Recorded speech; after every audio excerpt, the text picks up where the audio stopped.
ሰላም እንዴት ናችሁ? ኢማኑኤል ነኝ ከዴማ ሆፕ ሪል ስቴት። ዛሬ ደግሞ 88 ካሬ ላይ የሚያርፈው የሪቨርሳይድ ፕሮጀክታችን ላይ ባለ አንድ መኝታችን ምን እንደሚመስል ነው ማሳያችሁ። ይሄ ሾሩማችን ብላችሁ አስቡት። እንደምትመለከቱት እዚህ ጋር ኦፕን ኪችን ይኖረናል። በጣም ሰፊ ሳሎን አለን።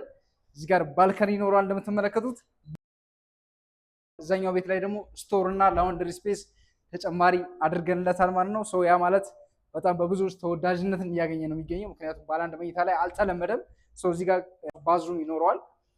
እዚህ ጋር ስንመጣ ደግሞ ሰፊ ማስተር ቤድሩም ነው እንደምትመለከቱት። እንዴት ሰፊ እንደሆነ እያያችሁት ነው። በጣም ነው የሚያምረው። የተፈጥሮ ብርሃንና አየር የሚያገኝ ቤት ነው። ታዲያ የሪቨርሳይድ ፕሮጀክታችን ላይ ባለ አንድ መኝታ 88 ካሬ የእርሶ ሲያደርግ የተለያዩ ቪዎችን ነው የምታዩት።